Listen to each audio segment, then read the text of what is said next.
नमस्कार दोस्तों, welcome back to Rohit study. स्वागत है आप सभी का आपके अपने YouTube channel Rohit study hub में। दोस्तों, आज की इस वीडियो में हम बात करने वाले हैं माइक्रोसॉफ्ट ऑफिस के अंतर्गत, और हम देखते हैं आज फोटोशॉप के अंतर्गत मेन प्रैक्टिकल वीडियो जो हमारा है कि लेयर्स और ग्रुप को डिलीट कैसे करते हैं।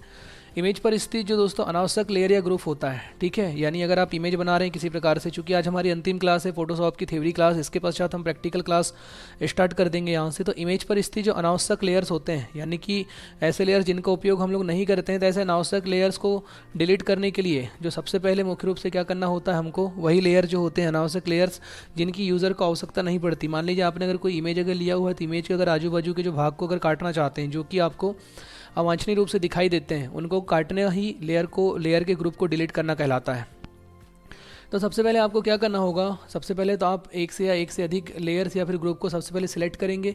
सिलेक्ट करने के पश्चात आप डिलीट लेयर पर क्लिक करेंगे। डिलीट लेयर आइकॉन पर सबसे पहले आपको क्लिक करना होगा, या फिर आपको क्या करना है, लेयर मेन्यू के अंतर्गत जाकर के देखेंगे यहाँ पर फोटोशॉप है, फोटोशॉप के अंतर्गत लेयर मेन्यू पर जाते हैं और लेयर मेन्यू पर जाकर के देखिए जो डिलीट्स जो लेयर दिख रहा है, डिलीट विकल्प जो बन रहा है, इस डिलीट विकल्प पर क्लिक करके हम लोग उस लेयर को क्या कर सकते हैं, डिलीट कर सकते हैं। दोस्तों, यहाँ पर हमको ध्यान देना है, लेयर्स विकल्प के अंतर्गत जाकर के उन विकल्पों को हम यहाँ से डिलीट कर सकते हैं। माउस पॉइंटर लाने पर प्रदर्शित होने वाले सब मेन्यू के, ठीक है, सब मेन्यू के लिए ऑप्शन दिए जाते हैं। जब एडोब फोटोशॉप पर एक कन्फर्मिंग मैसेज प्रदर्शित होता है तो सिलेक्ट लेयर को मिटा दिया जाए। इस मैसेज बॉक्स के कमांड बटन पर यस पर आप क्लिक करेंगे। जैसे ही आप यस पर क्लिक करते हैं तो ऑटोमेटिकली जो लेयर्स होती है वो क्या हो जाती है, डिलीट हो जाती है। यदि किसी डिलीट की जाने वाली लेयर या ग्रुप को सिलेक्ट करके ड्रॉ करते हुए लेयर प्लेट पर इससे डिलीट लेयर आइकॉन पर जाकर के आप क्या करते हैं, उसको ड्रॉप करना चाहते हैं या फिर कीबोर्ड से, तो अगर आपको ड्रॉप करना है तो कीबोर्ड से आल्ट बटन दबाइए। आल्ट बटन दबा करके आल्ट बटन प्रेस कीजिए और वहाँ से डिलीट आइकॉन पर क्लिक कर दीजिए। ठीक है, क्लिक करने पर बिना कोई कन्फर्मेशन के वही ऑटोमेटिकली वो लेयर क्या हो जाता है, डिलीट हो जाता है। दोस्तों, हम थोड़ा आगे बढ़ते हैं। यहाँ पर हम जानेंगे कि इमेज की जो लेयर्स होती है, तो इमेज की लेयर्स जो कि इमेज पर प्रदर्शित नहीं हो रहे हैं, अर्थात जिन लेयर को आप पहले से पैलेट में रखना चाहते हैं या फिर पैलेट के आँख का चित्र अगर जैसे मान लीजिए प्रदर्शित नहीं हो रहा और आप अगर उस चित्र को प्रदर्शित करवाना चाहते हैं, तो उसके लिए लेयर मेन्यू से डिलीट ऑप्शन पर माउस पॉइंटर लाने से वो जो प्रदर्शित होने वाला जो सब मेन्यू होता है, उसमें जो हिडन लेयर्स ऑप्शन जो बटन होते हैं वहाँ पर क्लिक करके आप लेयर्स को क्या कर सकते हैं, डिलीट कर सकते हैं, अपने लेयर को डिलीट कर सकते हैं। अब बात करते हैं हम लोग मर्जिंग लेयर्स, किसी भी लेयर को आपस में मर्ज कैसे किया जाता है। तो लेयर के कंटेंट पर कार्य समाप्त कर लेने के बाद इमेज का साइज कम करने के लिए सभी लेयर को मर्ज किया जाता है। ठीक है, मर्ज करना मतलब आपस में मिलाना। तो लेयर के जो कंटेंट्स होते हैं, लेयर के कंटेंट्स पर कार्य समाप्त कर लेने के बाद इमेज का जो साइज होता है वो साइज को कम करने के लिए सभी लेयर को मर्ज किया जाता है।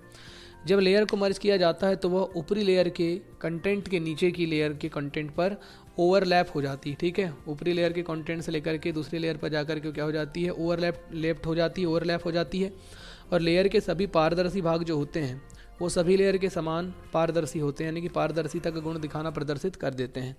एडजस्टमेंट की अगर बात करते हैं तो एडजस्टमेंट लेयर या फिर फिल लेयर को मर्ज करने के लिए सबसे ऊपरी लेयर के रूप में उसको निर्धारित किया जाता है, निर्धारित करना पड़ता है, और निर्धारित करके आप उसमें नया लेयर बना सकते हैं, नए ग्रुप्स का आप उसमें निर्माण कर सकते हैं। तो इस प्रकार से लेयर बनाने की क्या होती है, विधि होती है, तो इसको भी समझना है आपको।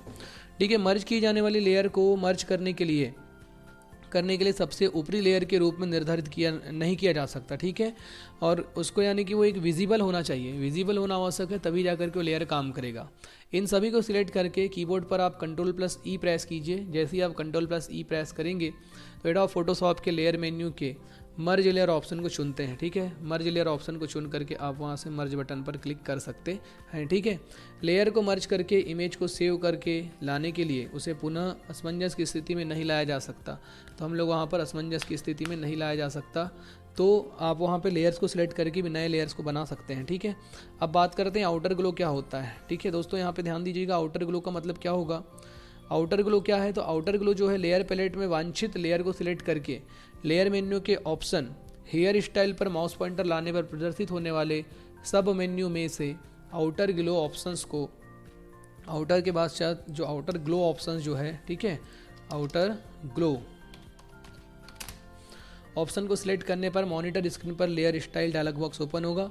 हेयर स्टाइल डायलॉग बॉक्स में, ठीक है, यहाँ ध्यान दीजिएगा, वो जो स्टाइल जो डायलॉग बॉक्स था उस लेयर, ये हेयर नहीं होगा फ्रेंड्स, ये लेयर होगा। ठीक है,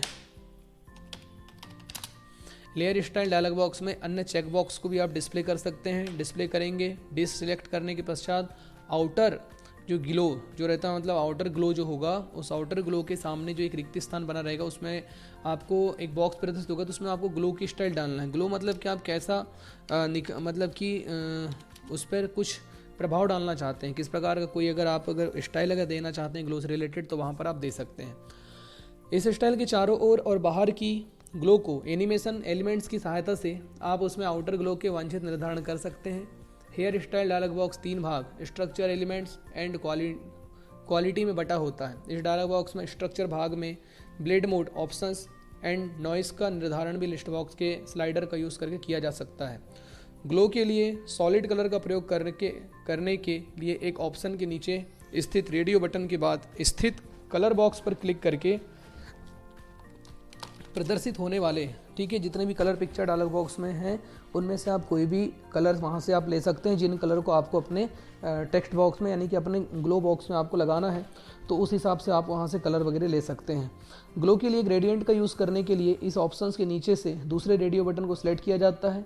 इस ग्रेडियंट का निर्धारण इस रेडियो बटन के बाद स्थित बॉक्स पर क्लिक करने पर स्थित होने वाले ग्रेडियंट एडिटर डायलॉग बॉक्स में से वांछित ग्रेडियंट को सिलेक्ट करके या फिर नया ग्रेडियंट परिभाषित किया जा सकता है, ठीक है।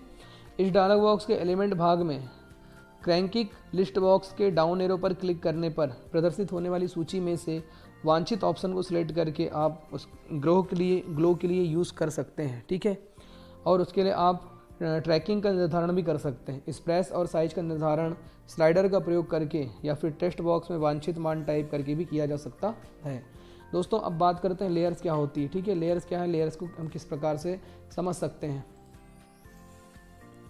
ध्यान दीजिएगा, एडोब फोटोशॉप में प्लेयर इमेज के किसी एक ऑब्जेक्ट पर अन्य ऑब्जेक्ट को छेड़े बिना कार्य की अनुमति प्रदान करना ही लेयर कहलाता है। यानी कि लेयर फोटोशॉप में इमेज ऑब्जेक्ट को व्यवस्थित करने की एक, हम कह सकते हैं कि एक शक्तिशाली पद्धति है। कैसी पद्धति है? एक शक्तिशाली पद्धति होती है, ठीक है।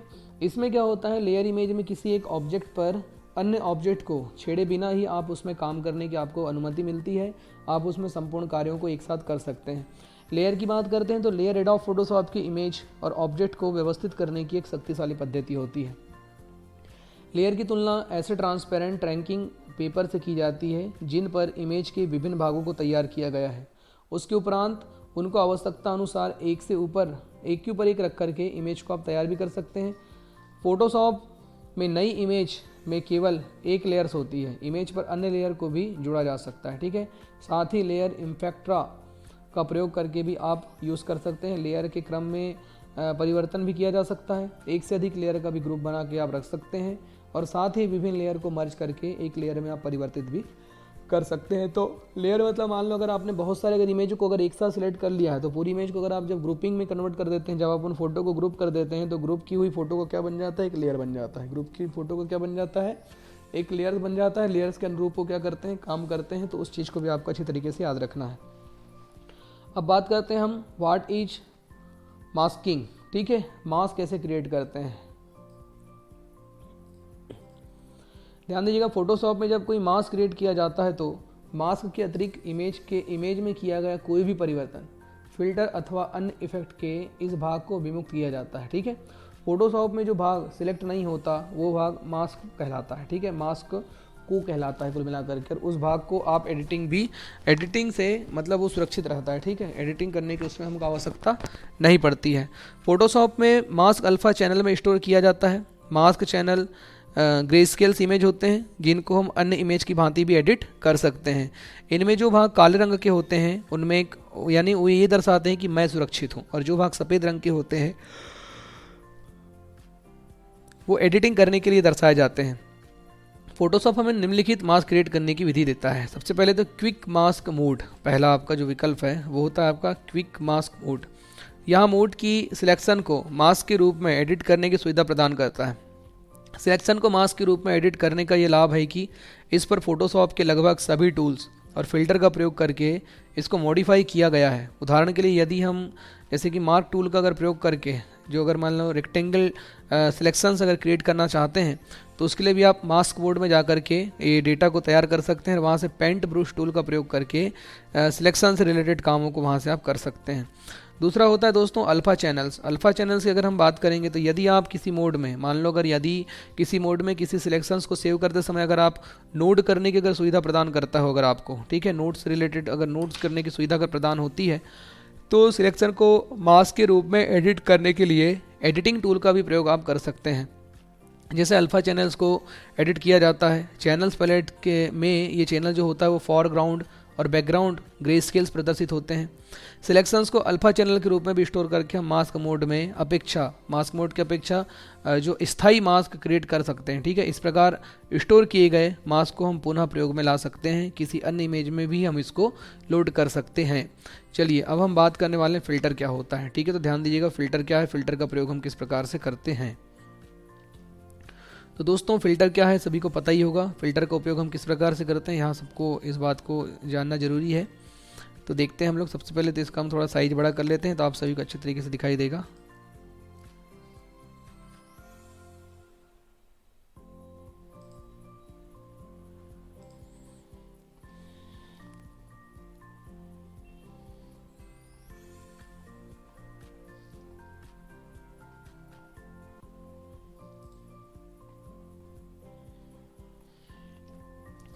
चलिए बात करते हैं फ़िल्टर की कि फ़िल्टर क्या होता है, फ़िल्टर का प्रयोग किस प्रकार से करते हैं। फ़िल्टर का इतिहास जो है बहुत पुराना है। अगर हम लोग फ़िल्टर की बात करते हैं तो फ़िल्टर का इतिहास चूँकि बहुत पुराना है इसलिए क्योंकि फ़िल्टर कार्यों का एक फ्रेम होता है, ठीक है। फ़िल्टर की अगर बात करते हैं तो कार्यों का एक फ्रेम होता है जो आपके प्रोजेक्ट में कोई भी परिवर्तन उत्पन्न करते रहता है। फ़िल्टर को प्लगइन भी कहा जाता है, ठीक है। अगर आप ध्यान देंगे फ़िल्टर को, तो फ़िल्टर को जो है प्लगइन भी कहा जाता है क्योंकि इन्हें फ़ोटोशॉप से स्वतंत्र रूप से इंस्टॉल या फिर अनइंस्टॉल कर दिया जाता है। आप इसको फ़ोटोशॉप के रूप में मतलब क्या इंस्टॉल भी कर सकते हैं, स्वतंत्र रूप से आप इसको रख भी सकते हैं या इंस्टॉल भी या अनइंस्टॉल भी कर सकते हैं। फ़िल्टर अनेक प्रकार से आपकी मदद करते हैं दोस्तों। अगर फ़िल्टर की बात करेंगे तो फ़िल्टर अनेक प्रकार से आपकी मदद करते हैं। अब कैसे आपकी मदद करते हैं तो ध्यान दीजिएगा, क्योंकि इसका प्रयोग आप किसी भी ऑब्जेक्ट को या फिर किसी भी अन्य ऑब्जेक्ट में रूपांतरित करने के लिए भी आप इसका प्रयोग कर सकते हैं, इमेज को सुधारने के लिए भी इसका प्रयोग कर सकते हैं। फोटोशॉप फ़िल्टर निर्देशों का एक समूह होता है, ठीक है, या फिर निर्देशों का एक क्रम होता है जो फोटोशॉप को यह बताता है कि किसी इमेज में या उस इमेज के किसी सेक्शन में किसी विशिष्ट पिक्सेल के साथ क्या कोई काम करना है या नहीं करना है, तो वो सब आपको दिखाने का यहाँ पर कार्य करता है, ठीक है। ये फ़िल्टर होता है। अब बात करते हैं फोटोशॉप में फ़िल्टर का क्या उपयोग है। फ़िल्टर करना मतलब छानना, जैसे कि मैंने आप सभी को बता चुका हूँ।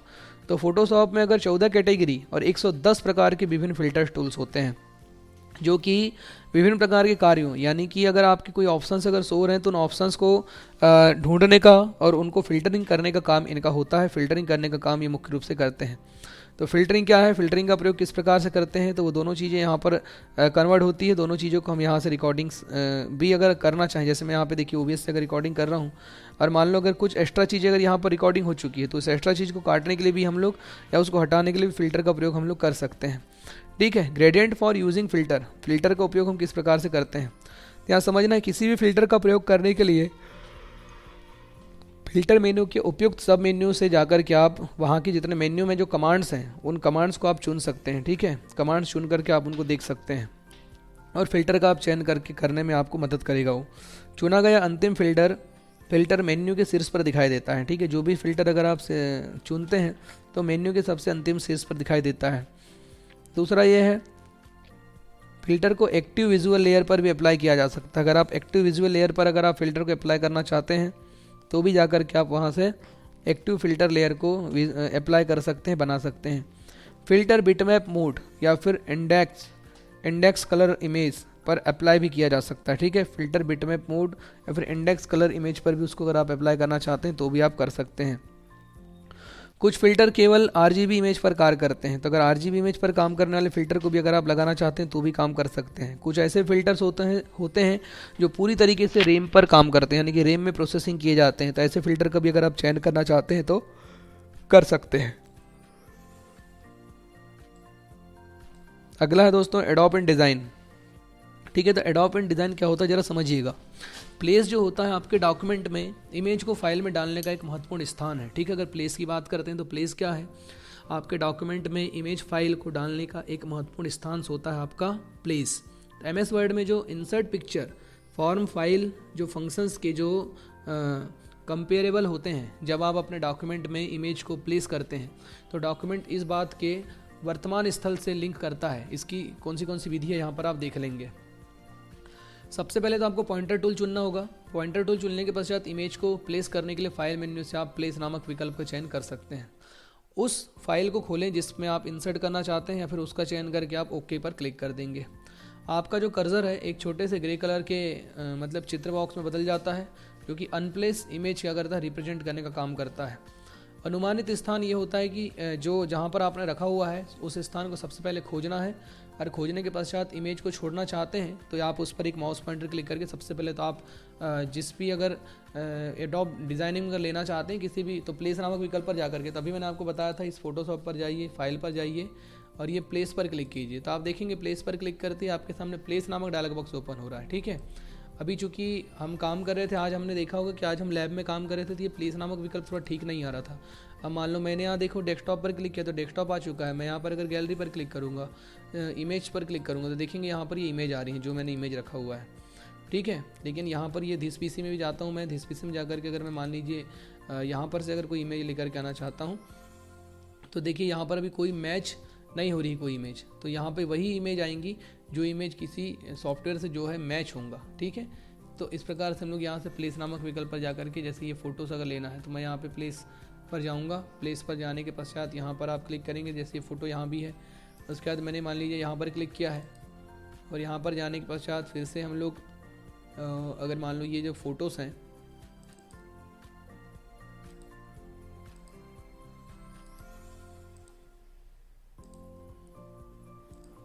प्लेस नामक स्थान पर जाकर के फ़ोटो लाने के लिए होता है, लेकिन यहाँ पर चूँकि काम नहीं कर रहा अभी। ठीक है, चलिए मैं इसके बारे में भी प्रैक्टिकल वीडियो बताऊंगा तो उसमें आपको बता दूंगा। तो वहाँ पर देखिए ऑब्जेक्ट पर पेस्ट करने के बाद ऑब्जेक्ट को आप सटीक स्थान पर ला करके पॉइंटर टूल पर क्लिक करके आप उसको लेकर के आ सकते हैं। एडोब इन डिज़ाइनिंग, एडोब इन डिज़ाइनिंग का मतलब क्या होता है, ध्यान दीजिएगा। एडोब इन डिज़ाइनिंग डीटीपी का महत्वपूर्ण सॉफ्टवेयर होता है। इसका प्रयोग करके आप मैगजीन्स हो गया, बुक्स के लेआउट हो गए, उसके पश्चात कलर्स हो गए और इत्यादि सभी चीज़ों को चुन सकते हैं, डिज़ाइनिंग बना सकते हैं। डिज़ाइनिंग का प्रयोग करते हैं, प्रिंट मीडिया बना सकते हैं, डॉक्यूमेंट का पीडीएफ बना सकते हैं। और इसका प्रयोग जो है वो कैरेक्टर पैनल इन एडोब डिज़ाइनिंग, ठीक है, कैरेक्टर पैनल्स इन एडोब डिज़ाइनिंग का बनाने के लिए भी आप इसका प्रयोग यहाँ से कर सकते हैं। एडोब नई फाइल्स के कई प्रकार के फॉर्मेटिंग टूल्स पर काम करता है। ठीक है, अगर आप इसकी बात करते हैं तो एडोब जो होता है कई प्रकार के फाइल टूल्स पर काम करता है और character panels work control panel में पाए जाते हैं। कैरेक्टर पैनल में पहुंचने के लिए आपको कंट्रोल के साथ टी प्रेस करना होगा या फिर आप विंडोज़ बटन दबाइए, फिर टाइप एंड टेबल पर क्लिक करके कैरेक्टर पर भी जाकर के आप पैनल्स को ला सकते हैं और वहाँ से आप शो ऑप्शंस पर क्लिक करके आपको बहुत सारे ऑप्शंस शो होंगे। जैसे आपके पास यहाँ पर ऑप्शंस है फ़ॉन्ट ऑप्शन, फ़ॉन्ट ऑप्शन की सहायता से क्या लाएंगे हम, फ़ॉन्ट को ला सकते हैं। ठीक है, टेक्स्ट फ़ॉन्ट साइज, तो फ़ॉन्ट के साइज का अगर चेंज करना था हम यहाँ से कर सकते हैं। ठीक है, उसके बाद लीडिंग, लीडिंग जो होता है प्रमुख टेक्स्ट लाइन के आधार पर जो रेखा बनाई जाती है, और अगर आप दो लाइनों के बीच में जो रेखा छोड़ रहे हैं तो वही लीडिंग कहलाता है। आपको उसको घटाने व बढ़ाने के लिए मतलब इसका प्रयोग किया जाता है। उसके पश्चात कॉर्निंग, कॉर्निंग मतलब कि संतुलित करण दिखाने के लिए, आप अपनी इमेज को अगर हम लोग आजू बाजू संतुलन दिखाना चाहते हैं तो उसके लिए कॉर्निंग का प्रयोग करते हैं। उसके पश्चात होता है ट्रैकिंग, ट्रैकिंग का मतलब होता है कॉर्निंग के समान होता है दो वर्णों के बीच में, वर्ण का मतलब जो आपने दो शब्द लिखा है तो शब्दों के बीच में कितनी दूरी छोड़ना है, कितना रिक्त स्थान छोड़ना है, तो वो जो सभी विकल्पों को दिखाने काम करता है, ये होता है ट्रैकिंग। उसके पश्चात होता है आपका vertical scale and horizontal scale, तो इसकी सहायता से आप अपने टेक्स्ट को व्यापक रूप से लंबा, सकरा, खड़ा, ऊर्ध्वाधर ऐसा आप कर सकते हैं। ड्रॉप डाउन मेन्यू में भी आप वर्टिकल और हॉरिजॉन्टल क्षेत्र के बारे में भी आप खुद से वैल्यू लिख सकते हैं। बेसलाइन शिफ्ट, बेसलाइन शिफ्ट कभी कभी बेसलाइन के ऊपर में या फिर नीचे एक अक्षर का उठना आवश्यक होता है, उस शब्द को हाईलाइट करें जिससे आप कम या ज़्यादा करना चाहते हैं। ठीक है, बेसलाइन शिफ्ट में सकारात्मक संख्या के आधार पर आप रेखा को उठाएं तथा नित्य करने के लिए या फिर आप नकारात्मक संख्या का भी चयन कर सकते हैं। उसके लिए टेक्स्ट को एडजस्ट करने के लिए आप वहाँ से अप डाउन एरो का भी आप वहाँ से चयन कर सकते हैं। दोस्तों उसके बाद होता है लैंग्वेज, लैंग्वेज क्या होता है जरा समझने की आवश्यकता है। ठीक है, इन डिज़ाइनिंग युक्ति, वर्तनी परीक्षक और हाइफरनेशन के साथ साथ जो भाषा चुनने की जो सुविधा होती है वो लैंग्वेज होता है।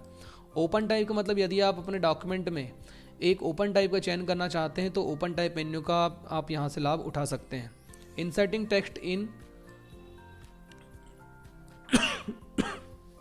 अंडरस्टैंडिंग, ठीक है, तो मतलब कि अगर हम लोग किसी अगर टूल बॉक्स का चयन अगर करते हैं, मान लीजिए कोई टूल बॉक्स का चयन करना होता है कि अगर किसी टेक्स्ट को अगर इंसर्ट करना है, तो टेक्स्ट टाइप करने के लिए सबसे पहले आप उसको लिखें, उस स्थान पर जाएं जहां पर आप टेक्स्ट टाइप करना चाहते हैं, और आप कर्सर वहां पर क्लिक करेंगे और टेक्स्ट का टाइप करना प्रारंभ कर देंगे, तो टेक्स्ट वहां पर क्या हो जाएगा, इंसर्ट हो जाएगा। अब बात करते हैं हम लोग मैगजीन्स लेआउट एंड डिज़ाइन। अगर किसी मैगजीन्स का अगर आप डिज़ाइन करना चाहते हैं, तो मैगजीन्स क्या होते हैं आप सभी को पता ही होगा। मैगजीन्स जो होते हैं लेआउट बनाने के लिए जो है निम्नलिखित प्रक्रिया है। सबसे पहले आप इन डिज़ाइनिंग खोलें सबसे पहले, और फाइल में जाकर के फाइल मेन्यू में सबसे पहले जाकर के आप डॉक्यूमेंट पर क्लिक करें। इनमें से आप इंसर्ट मेन्यू पर जाएंगे और नंबर ऑफ पेज पर क्लिक करके पेज पर चेक लगाएंगे। Page size drop down menu से मैगजीन्स के लिए आपको वहाँ से सही आंसर्स को चुनना होगा। पेज के किनारे के आसपास मैगजीन्स जो होती है 0.2756, 0.025 और ब्लेड को चुनना है और उसके बाद ओके पर क्लिक करना है। ठीक है, तेज चैनल खोलें और पैनल के ऊपरी दाएं कोने में ड्रॉप डाउन मेन्यू को क्लिक करना है और चेक ऑप्शंस पर क्लिक करना है। आप उसे अन्य पेज से भी कनेक्ट कर सकते हैं।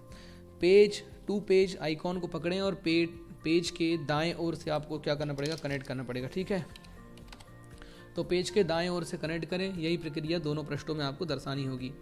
मास्टर पेज में एक साथ ग्रिड बनाएं और हमारे डॉक्यूमेंट के सभी पेज पर लागू हो जाएगा ये। इसके बाद रोलर सिलेक्ट करें। यदि रोलर दिखाई नहीं दे रहा है तो आप भी उसे जाकर के मतलब कि क्या कर देंगे, रोलर पर क्लिक कर देंगे। ठीक है, तो रोलर पर क्लिक करेंगे। जैसे ही अगर रोलर पर आप अगर क्लिक करते हैं तो रोलर शो होना चालू हो जाएगा। बाएं हाथ में 13 mm वर्टिकल गाइड खींचें और फिर 19 mm तक की दूरी को खींचना है आपको। लेआउट पर जाकर के मार्जिन और कॉलम को दिखाएं, जहां पर कॉलम की जो संख्या है 2 या 2 से अधिक होनी चाहिए। फिर ओके बटन पर क्लिक करें। बाएं हाथ से रोलर व वर्टिकल ग्रुप को खींचते ही अंतिम ग्रिड लाइन बन जाएगी, जैसे मैंने आपको बता दिया था। स्टेप 2 है, स्टेप 3 है। तो स्टेप 2 में जो है लेयर का विस्तार करना है कि कितने जगह आप लेयर को लिख सकते हैं। पेपर का भी नाम बदलना है तो पेपर का नाम यहाँ पे बदल सकते हैं। तीसरा, अपनी मैगजीन्स के लिए एक सन सेट यानी बैकग्राउंड्स जोड़ें। जो अपने मैगजीन्स पर आप अगर जोड़ना चाहते हैं तो वैसा आप पहले बैकग्राउंड जोड़ेंगे। उसके पश्चात स्टेप 4 है। तो स्टेप 4 है आपका लेटर को टाइपोग्राफी यानी टेक्स्ट को टाइप करें। कौन सा टेक्स्ट आप रखना चाहते हैं। टेक्स्ट टाइप करने के लिए तो सभी टूल्स मैंने बता दिया था, 3 टूल्स को मुझे फिर से बताने की आवश्यकता नहीं है, यहाँ पे मैंने ऑटोमेटिकली इनको बता चुका था। ठीक है, उसके पश्चात वर्क स्पेस ऑफ मतलब कि अंडरस्टैंडिंग। तो यहाँ पर ध्यान दीजिएगा, इन डिज़ाइनिंग वर्क स्पेस में विभिन्न पैलेट्स को आप उपयोग कर सकते हैं। जैसे पहला होता है आपका एप्लीकेशन फ्रेम। एप्लीकेशन फ्रेम क्या होते हैं कि सभी वर्क स्पेस अलाइनमेंट को विंडोज़ में ही ये सामूहिक रूप से दिखाने का काम करता है और एप्लीकेशन विंडो को एक इकाई के रूप में प्रस्तुत करता है। जब आप एप्लीकेशन फॉर्म या उसके किसी तत्व स्थानांतरित का आकार को बदलते हैं तो इसके भीतर के सभी तत्व एक दूसरे को रिस्पॉन्स देने लगते हैं ताकि कोई भी ओवरलैप ना हो जाए।